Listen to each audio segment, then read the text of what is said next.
This is the Bill Riley Show, presented by Master Electrical. We'll light up your day. Give us a call and we'll be on our way. Now here's the voice of the Utes, Real Salt Lake, and the two-time Utah Sports Broadcaster of the Year, Bill Riley, on Utah's #1 sports talk, ESPN 700.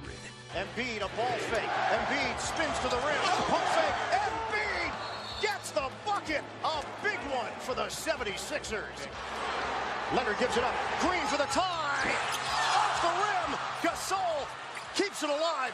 Knocked around. Harris has got it for Philadelphia. They have to foul. Lillard trying to turn the corner. He cuts, he goes, and he comes up short on the layup. In transition, Harris will pull the three. He's got it. Always happens. You miss a layup on one end, they come down and they make you pay. Jamal Murray finds Jokic. Look at this pass. Harris goes, the reverse. Oh, come on, Gary Harris! How did he do that? What a basket.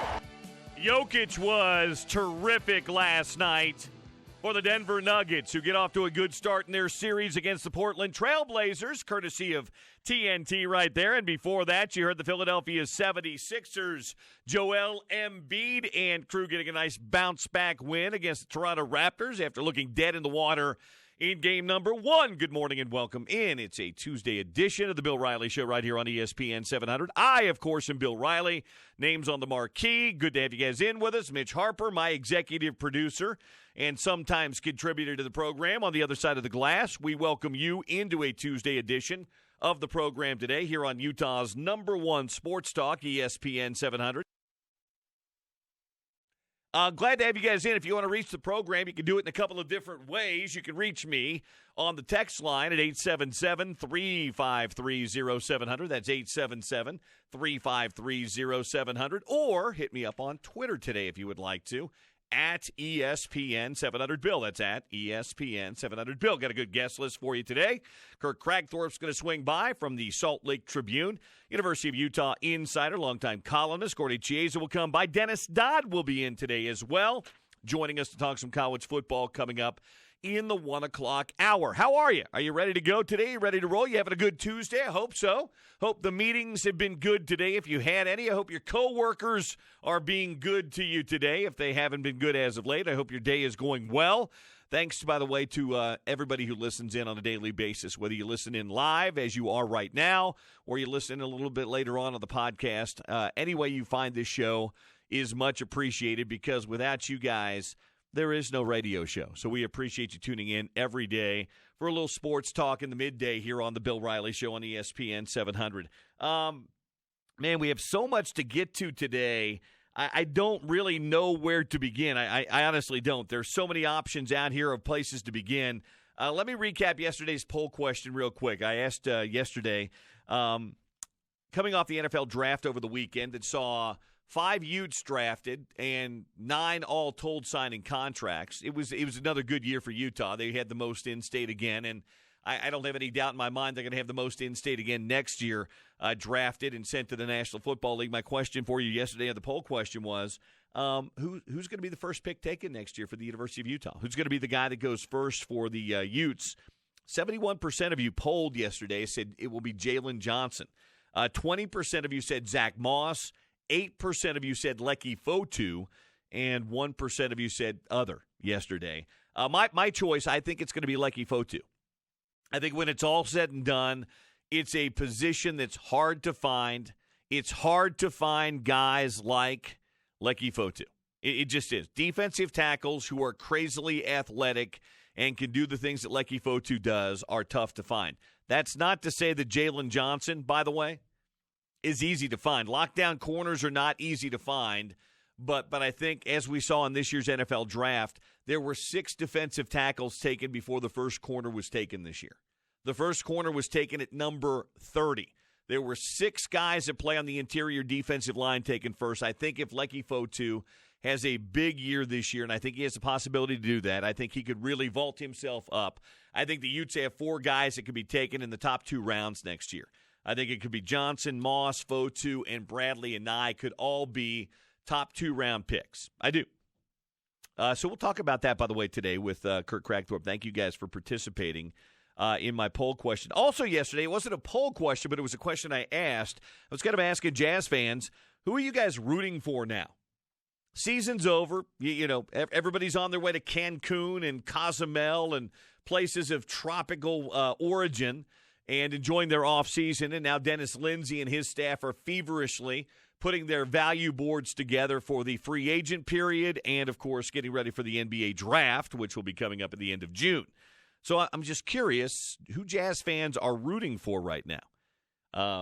And it was a bunch of you, I mean, a ton of you responded to that question yesterday, and it was all over the place. But the two most frequent names or teams that came up, for those of you that weren't being smartasses yesterday, were the Portland Trail Blazers and the Milwaukee Bucks, which, by the way, if that was our NBA final, I'd be thrilled by that. I would absolutely, positively love it. I'm not sure Portland's got enough to get into the NBA Finals. I just don't. They've been a really nice story.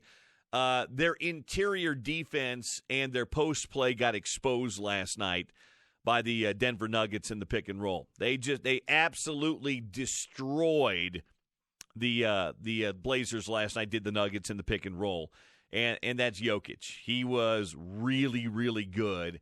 And for all the good offensive stuff that Enes Kanter gives you, he is a terrible defender, which we have known, and they killed him in the pick and roll last night. So I'm not sure Portland will get there, but I would love to see Portland get there. And I had a lot of anybody but the Rockets or the Warriors, and I'm kind of on board with that, though they're good basketball teams. Both Portland and Milwaukee have some work to do. They're both down 0-1 in their series. Milwaukee will be back in action a little bit later on tonight around the NBA. So we'll talk some NBA with Gordy coming up in a little less than an hour here on ESPN 700. I do have, by the way, I wasn't around last week for the last 2 days. Had a couple of days off, but the Jazz were cleaning out their lockers on Thursday and then on Friday. I did put together a wish list for the Utah Jazz, and we'll talk about that with Gordy coming up next hour. Some free agents I'd like to see the Utah Jazz target. I did throw a poll question up today, though, that is Utah Jazz and playoff or a free agency related. I'm curious, Jazz fans, as Dennis Lindsey puts together his summer shopping list, what would be at the top of the summer shopping list for you? I don't need a player's name. I want a position, because to me the Jazz have three positional needs. They need to find a point guard, they need to find a wing scorer, and they need to find a power forward and or stretch four. They're set at the shooting guard position, the two-guard spot. That's Donovan Mitchell's. And they're set at center because that's Rudy Gobert's. But they have three other, and again, I know Dennis Lindsey talked about getting snipers and guys that could. They certainly need that. And they probably need that at all three of those positions. But cast your vote, and I threw this poll question up about, half hour or so ago. If you were putting together the shopping list for Dennis Lindsey this summer, how would you prioritize that shopping list by position? Point guard, wing scorer, or stretch four, or other? Maybe you think there's another need. Maybe you want to move Donovan Mitchell to point guard, and you think that shooting guard position is an area of need. Maybe you want to get rid of Rudy Gobert. No, you don't, really. But maybe you do, and you think center's a need. I don't know. You tell me right now, 54% of you guys are saying point guard is the number one need. Should be at the top of the Jazz shopping list this summer. Number 2 is wing scorer, and number 3 is a stretch four. Kind of that guy that can get out on the floor and shoot it, kind of a Nikola Mirotic type guy. Maybe that's it. So cast your vote. Twitter polls up on my Twitter handle, at ESPN 700Bill. That's at ESPN 700Bill. And you can cast your vote right there and let me know what's at the top, or what should be at the top in your mind, of the Jazz summer free agent shopping list. What should be at the top? So there you go. That's what we got for a poll question today here on the program, right here on ESPN 700. I'll go over some names with Gordy coming up next hour when he joins us. I've got a dream couple of candidates, and then I've got a realistic 3 or 4 candidates I'd like to see the Jazz kind of target in free agency if possible. So we'll get into that a little bit as well. Big games tonight on the NBA docket, too. You got the Boston-Milwaukee series, which is in Milwaukee. Boston grabbed that first game, so they took home court advantage away for the Bucks. That's a 6 o'clock start time. That's on TNT tonight. And then, of course, the late game is the Rockets and the Golden State Warriors. The Rockets lost game 1 at Golden State. They'll try to even that series up tonight. All the bitching, the moaning, the complaining, the posturing that we've had the last 2 days from both those sides is getting tiresome to me. It really is. I don't know if the officials will call the game differently tonight. We shall find out. Scott Foster is on tonight's crew. Here's what I will say. It's probably never a good idea in any sport if the average fan knows the referees' names. Am I wrong about this? Maybe it's just different today, but I could tell you growing up, I didn't know any umpires' names in Major League Baseball. I didn't know any NBA referees' names, except for maybe a guy like Earl Strom, who was kind of a showman. But we tend to know these guys now much, much more today, and maybe it's just the information age that we live in, and there's a little chyron across the television screen telling us who these guys are. But Scott Foster has got a bit of a reputation around the NBA, and the Rockets hate him. I mean, they have a real disdain for Scott Foster, who, by the way, has not officiated a Rockets game since late February. He and James Harden, he and Chris Paul got into it. Hadn't done a Rockets game. By the way, I read this morning, and Chris Mannix may have said it on the Dan Patrick Show. Scott Foster was assigned this game before the series. So he was not assigned this game between Game 1 and Game 2. He was given this assignment before the series began. But it still should be interesting to see him on that crew tonight in Oakland. That game starts at 8:30, and it, too, is on TNT. So you'll be able to watch that game coming up a little bit later on tonight. We'll see what happens in those games and discuss those games coming up in just a bit with Gordy Chiesa. So that's what we've got, and feel free to interact with me if you want to. On the text line, it's 877-353-0700. That's 877-353-0700. Or hit me up on Twitter, at ESPN700Bill. That's at ESPN700Bill. And let me know what you think. We've had a few responses already on the old Twitter machine today when it comes to the positions you want to see the Jazz prioritize. Nick Park says, I'd prioritize exactly the way you put it in your poll. Point guard could change everything if they have the right guy to run the offense. A wing scorer is very close to that. And I think the stretch four is probably the least of the three right now. Ben McDonald, hey, Ben, says I'd go wing scorer, point guard, then stretch four, and then general shooting. Yeah, that again, they're going to have to add multiple pieces. And I think whoever they add this summer, point guard, wing, whatever it might be, you've got to add shooting. There's not enough shooting on this basketball team. So there definitely has to be shooting. David Hilton says Damian Lillard. I like the way you think. Not realistic, David. Thank you for that. Howard Sprague says money from the Millers, go get the best players. I don't think, and I'm going to put this out here, I've never gotten the impression the Millers weren't willing to spend money. I've never gotten that impression. Hell, Larry gave Andrei Kirilenko a max deal when he didn't deserve a max deal, but he knew he had to pay that kind of money to keep a guy like Kirilenko here. So I've never gotten the sense that the purse strings were tight. I think the Jazz even would probably be willing to overpay to get a good free agent here, because I think you might have to do that. Chase Stewart's wanting to get Kemba Walker. I love Kemba Walker too, but I'm looking for just positionally here. And James Flint says a playmaker at any position, please. No, they do. They need guys that can get their own shot. They need guys that can shoot the basketball too. And I'm just asking you guys to prioritize that. And right now, point guard leading the way with 54%. I'd love to still be able to see him get Mike Conley here.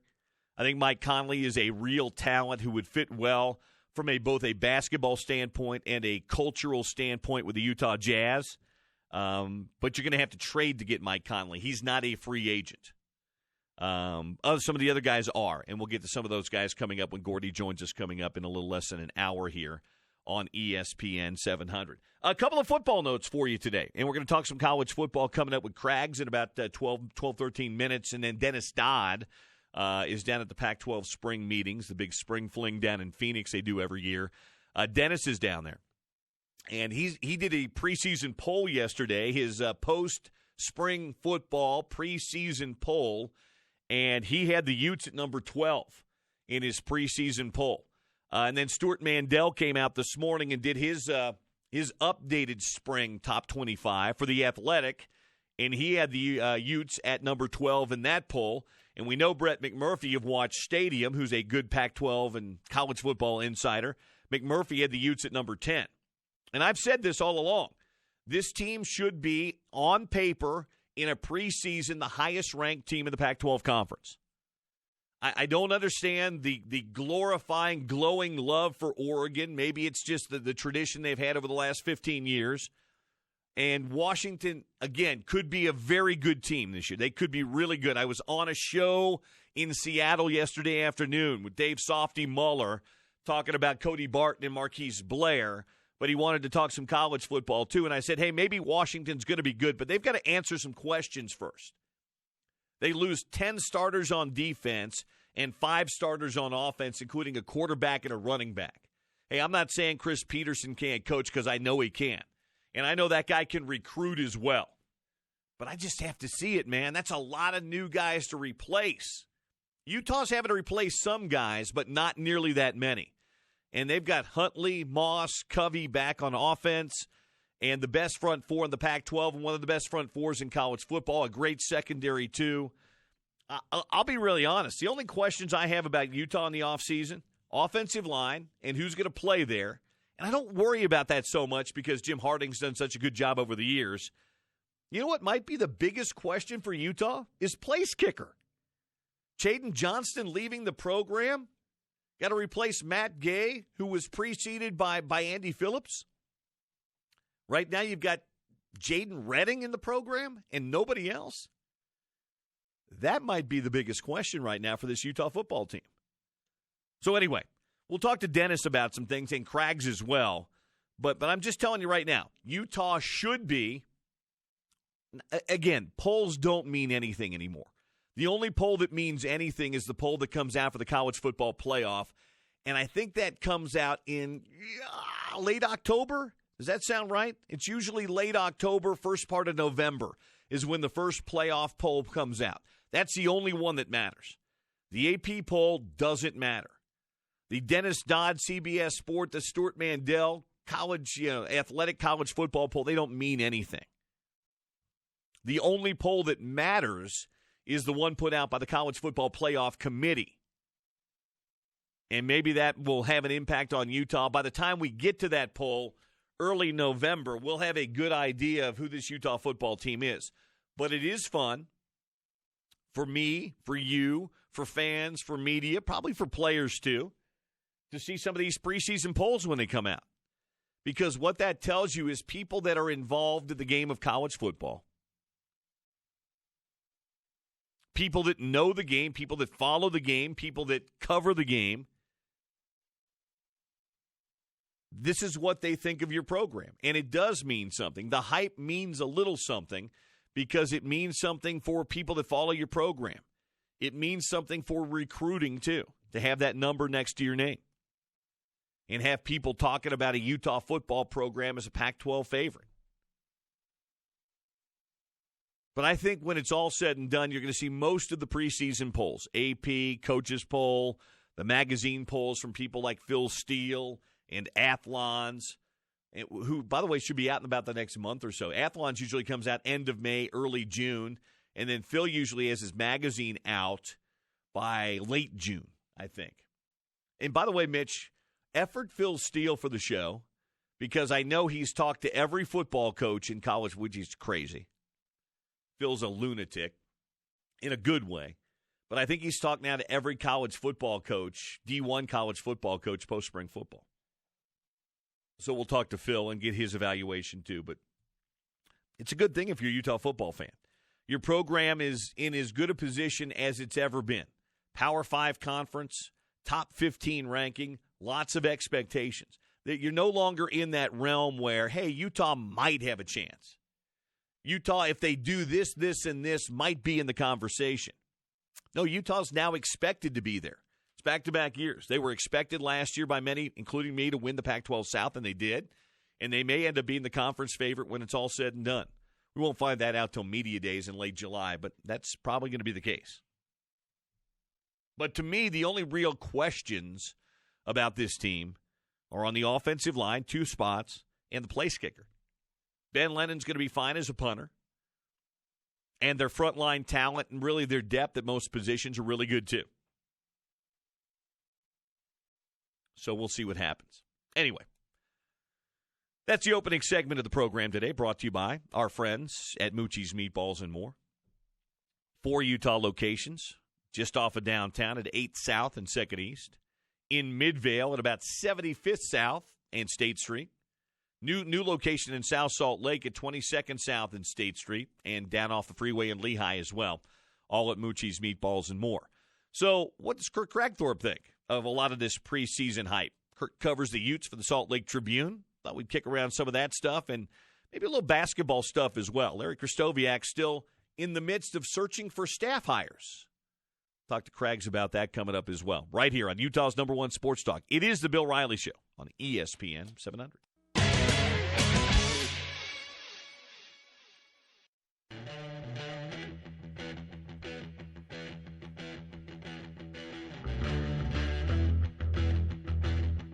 The voice of the Utes, Bill Riley, is talking Utah football all year long here on the Bill Riley Show on your home of the Utes, ESPN 700 and ESPN700sports.com. Great to have you guys in today on ESPN 700. Final day of April, if you can believe it. I don't like this. Time just flies by and goes faster and faster and faster the older you get. I want to go back to those days where I was like in high school and it felt like time just crawled along and summertime would never get here and things like that. I hate the fact that it's April, almost May already, and here we go. That does mean, though, however, we are closer to football season, and that's the season we all love more than anything else, right, the football season. So we're 17 weeks from kickoff come Thursday. Thursday marks 17 weeks from Utah and BYU.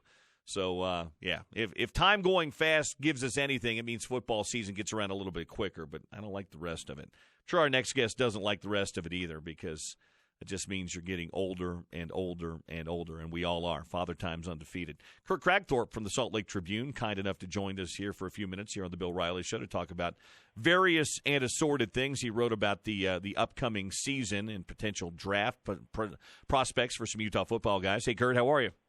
I'm good, Riles, but I will say I'm the only person I know who doesn't think time goes fast. Really? Yeah, I think of things that happened like 2 years ago and they just seem forever. And I can guarantee you that the next 4 months between now and August 29th will go slowly, so maybe that's some consolation. Yeah, that is the one thing. The summer months seem to drag along before football season. It's about the only time that time feels like it drags. But can you believe it's almost May? I mean, does it feel like May in 2019 to you? There again, I think back to last football season. That seems like ages ago. So, I admit my mind is a little skewed from the rest of the population, but pretty convinced that time goes slowly in my life. So what was your takeaway from the weekend in-state, especially for the University of Utah with the NFL? I said last week I thought there was a chance 5 guys could get drafted. I thought Chase Hansen might be one of those guys late in the draft, but I was right with the number. I was probably just off a tad on who I thought would get drafted. What about you? Yeah, a couple things come to mind. One is I'm still surprised that both kickers got drafted, and particularly as highly as they did. I really, and Matt Gay himself thought that he would be in the free agent category, so I'm sure he was pleasantly surprised to go early in the 5th round. The other thing is that we're like anybody else. We tend to overvalue local players, I think, and guys we watched and think that they're better than the NFL evaluators think they are. But the opposite turned out to be true with Marquise Blair and Cody Barton. I mean, think back to last season. Who among us would have said, oh, yeah, Marquise is a 2nd-round pick for sure, and Cody's a 3rd-round pick for sure. And there they were. So it was kind of validating in a way to think that these local guys went higher than a lot of us around here would have imagined. And I think it underscores something that Kyle Whittingham has said often, and it only takes one team to like you. It's kind of like selling your house. There only has to be one buyer And sometimes it's hard to find that one buyer, and sometimes it's hard to find that one team that really values you. But clearly the Seahawks targeted those guys and fell in love with them. Yeah, no doubt about that. I mean, even think back to a year ago right now, Kurt. We didn't know that Cody Barton was going to be the starter at linebacker for Utah last year at this time. There was a chance, but, there was a lot of people who thought maybe Francis Bernard and Chase Hansen would be the starters at linebacker, not Cody Barton. So Cody Barton's come a long way in 4 years and even really in the last year. And if you would have told me at the end of the season, I would have said, yeah, I think Cody's going to be on an NFL team. He might get drafted at the end of the draft. He sat in here a week ago today on this show with me. He said, Bill, I've had 4 or 5 teams tell me they were going to take me in the 3rd round. And sure enough, that happened. Yeah, and it was a really Utah success story for Cody to become the player that he has. He just kind of shut out, or maybe he was even motivated by some of the critics and just kept getting better and better. And he had a phenomenal senior year. And you're right. I think a lot of people underestimated Cody going into that season, and it's not that they overestimated Francis Bernard, because he is and will be a good player. But Cody just had a tremendous off season.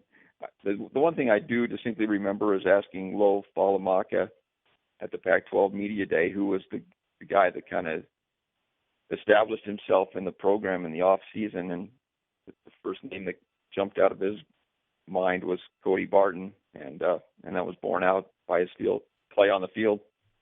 Kurt Kragthorpe's our guest, Utah insider, Salt Lake Tribune here on ESPN 700. I've been asking the question, and we'll get to next year in just a second, but I've been asking a couple of people. I asked Gunther, who played for Kyle Whittingham yesterday. I asked Yogi Roth yesterday when he jumped on with us. You've covered this program and been around Kyle Whittingham in his entirety here as a Utah football coach and an assistant coach. There's a secret sauce here somewhere along the line. There's something that they're doing that other programs either just choose not to or can't or whatever it might happen to be. Pick Six previews, kind of put out their numbers over the last 6 years of recruiting from 13 to 15, and then players in the program from 15 to 19 in the 17, 18, and 19 drafts. Utah has done a better job developing its recruited talent than any other program in the country, Kurt. And that's not an accident. They were doing this when they were in the Mountain West Conference too, routinely putting 4 and 5 and 6 guys, which is not necessarily commonplace for non-Power 5 schools to do. So as you watch and observe this program, what do you think Utah is doing that others just aren't?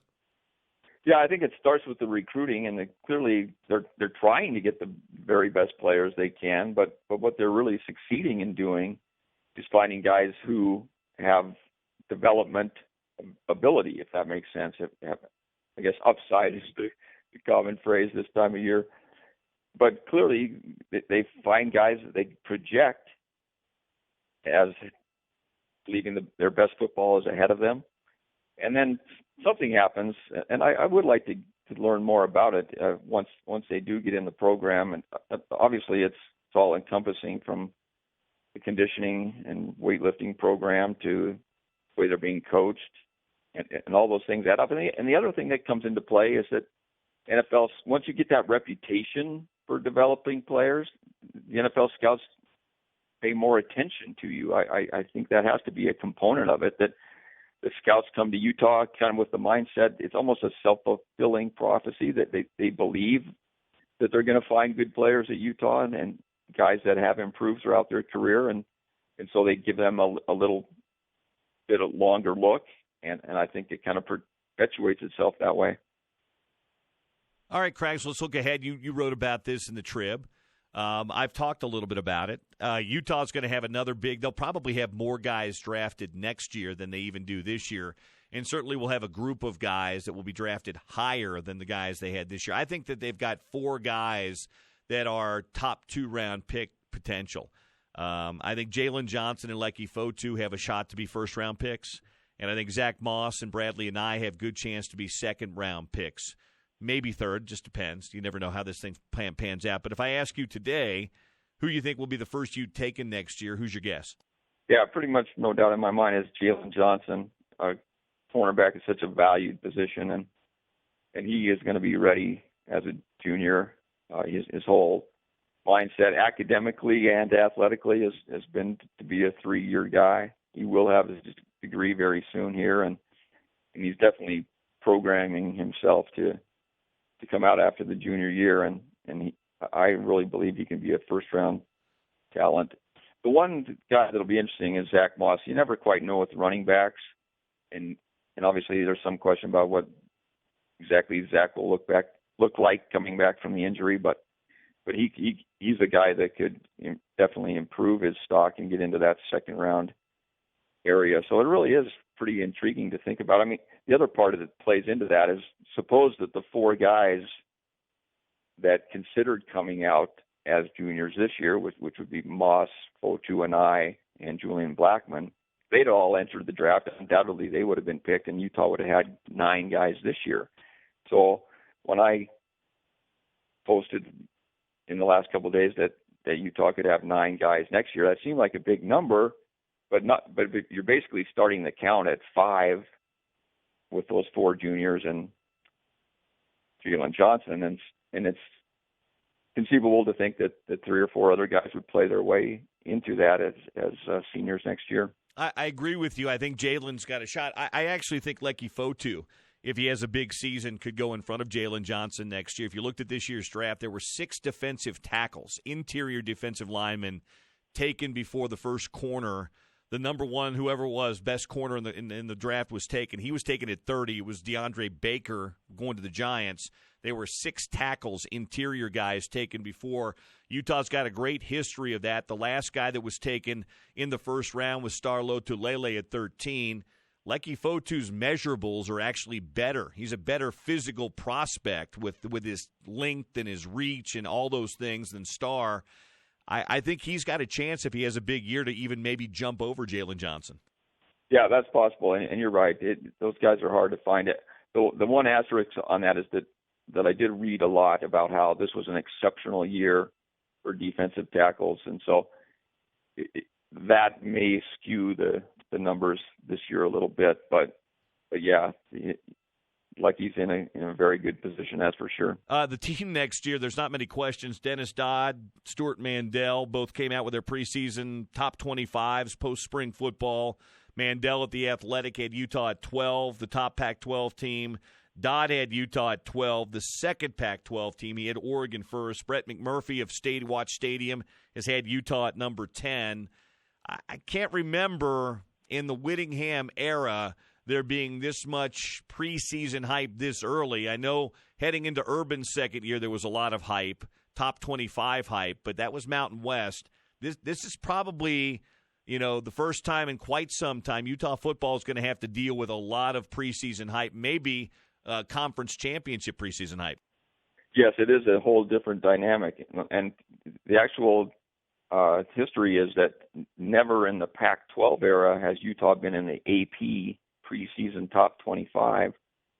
And even coming out of the 08 season, being undefeated, Utah wasn't in the top 25 going into 09. So I think it would have to be 2005, 2004 area that you're talking about that Utah was actually in the what we consider the official top 25 that comes out in August, and certainly with all the magazines and websites getting a jump on things, there's no doubt that this will be the, if you want to use the phrase, most hyped Utah team ever. Yeah, I think it's got a real chance. Hey, last thing for you before you go, basketball related. We haven't heard much from the Utah basketball program postseason. Larry's in the midst of hiring or trying to hire some new staff members. Apparently the Donnie Daniels thing, I think we all understand, is probably done. We don't know exactly what Donnie's role is going to be. I don't think, though, it's going to be as an assistant coach per se. Everything I read out of the Spokane paper made it sound like Donnie wants to be a member of the program, but maybe less on the road responsibility, maybe an in-house analyst, whatever that might be. We're creating all new positions today. They do have a coaching spot open, Slocum's spot. He went to UNLV, and I actually was texting with Larry today. I said, have you filled that stuff yet? He told me no, he has not. Still interviewing candidates. How big a hire do you think this is for Larry, and where do you kind of see the program right now? Is it at a crossroads? Is this a big year coming up? Again, it's going to be another year with a lot of new faces coming in, and apparently a big man that they thought was coming back that's not going to be. Yeah, there's a lot of moving parts right now, and I think what you have to look at is it's both a crossroads year and another phase of a big picture situation, because as of right now, they're going to have 8 freshmen / redshirt freshmen on scholarship, and so to think that something dramatic has to happen next year to advance the program, it seems questionable. But there again, if those 8 guys look like they're going to be contributing players and show improvement, then the big picture starts to look better. So it's kind of this dual dynamic going on there. But to your point about the assistant coach hiring, I do think it's really important. You hate to assign labels to guys, but clearly Slocum's role was one of those buffer type situations where there has to be a guy on every staff who kind of consults and consoles the players when they're getting yelled at by the head coach, if that makes sense. And I think that dynamic is important. And so they really do need to find a guy who will kind of be the player's advocate, and almost in a parenting kind of situation where the parents play off each other. So I think it is an important hire. You only get 3 full-time assistants, and those are big jobs. Yeah, and those are the 3 guys that go out recruiting. Donnie Daniels, if he's not an assistant coach, is not going to be in people's living rooms and out on the road watching, tournaments in Las Vegas and Augusta, Georgia, and Minneapolis in the off season. So you're going to have to find another guy that can get out on that road and do some recruiting for you. Yeah, absolutely. And again, the job's more than that, but that's probably the biggest component of it for sure. Read him in the Salt Lake Tribune. Read him at was it Trib Kurt still? Is that where you're at? Absolutely. Still? I don't have my Twitter handles in front of me, but I was pretty sure it was still at Trib Kurt. Salt Lake Tribune, longtime Utah and Sports Insider, Kurt Kragthorpe. Thanks, Krags. I'll talk to you soon. Always good to talk to you, Bill. Thank you. You too. Kurt Kragthorpe with us here on the Bill Riley Show today. Lots of good content from him. He is cranking the Utah content. There's no doubt about that. It's up on almost a daily basis, whether it's football, whether it's basketball, whether it's gymnastics or feature stories. Craig's doing a great job on that beat. All right, we got to take a quick break here on the program. When we come back, we'll tell you what's for lunch today. I'll update some of the poll results and give you a note on the sports world today, which is kind of a bit of a sad note. We'll get to that coming up. Bill Riley Show, ESPN 700. It's lunchtime. You've been thinking all morning long about getting something good in your belly. But what should you choose today? Bill Riley has a suggestion for today. This is What's for Lunch, here on the Bill Riley Show. Order up, boss. Now to give you today's menu, here's Bill Riley on Utah's #1 sports talk, ESPN 700. All righty. Thank you to Freebird's World Burritos. They've been bringing in lunch all day long, or all week long, I should say. Yesterday we had that great quesarito, which is a kind of a combination of a burrito and a quesadilla. It was fantastic today. And I know Chris and her crew over there are listening in. They know that from time to time, including like right now, I'm trying to watch my carb intake. So they have what they call a little burrito bowl, if you will. Pork carnitas, great taste without those extra carbs of adding that tortilla, a little Spanish rice, a little black beans. Need that protein in there. But you can get the pico, the roasted garlic, the little lettuce, a little sour cream. All the great taste without all the tons of carbs in there. Just one of the many great menu items they've got for you at Freebird's World Burritos. You can find them over in Sugar House Park, right across the street from Sugar House Park on 13th East. And a little further down the valley in Sandy, right across the parking lot from Shields. Go by and see them, say hi, and enjoy anything. If you're not watching your carbs, hey, load up. Have the chips and salsa, grab the tortillas, all that good stuff. And if you are trying to watch that, they can help you out with that stuff, too. It's all at Freebird's World Burritos. They do catering. They do delivery with DoorDash and Uber Eats, all that good stuff at Freebird's World Burritos. They are what's for lunch today right here on ESPN 700. A little bit of sad news. Not super sad news, but, I mean, a milestone. I think we all remember when it came out. Found out this morning that ESPN, the magazine, after 21 years in business, will no longer exist, at least in magazine form. You'll still have all that great content up at ESPN.com, but they're not going to produce that big old colorful magazine that has probably come to your mailbox for years and years and years. I vividly remember I was doing sports radio in Jacksonville, Florida in 1998, and I remember hearing that that ESPN was going to go head-to-head with Sports Illustrated. Whoa! Nobody goes head-to-head with Sports Illustrated, but they were going to be different. They were going to be off, they were going to do things a little bit different. Lots of big picture, lots of flowery stuff and, feature articles, but also fun stuff, too. They were trying to be kind of the counterculture version of Sports Illustrated. And it worked. I mean, it was a big hit. People loved it. It was gigantic, though. Did you ever get it in your mailbox? Did you guys ever subscribe to it? I've been a subscriber because I'm an ESPN insider. So with the insider thing, you get a free magazine subscription. It's gigantic. They didn't do the swimsuit issue. They always did the body issue. But I remember when they used to promote this thing. And I tweeted this out this morning. My favorite commercial was back in the day. They had Kevin Garnett and Steph Marbury sitting on a couch talking about ESPN, the magazine. But they weren't going to do bikinis or swimsuits. They were going to do nudes, but tastefully done.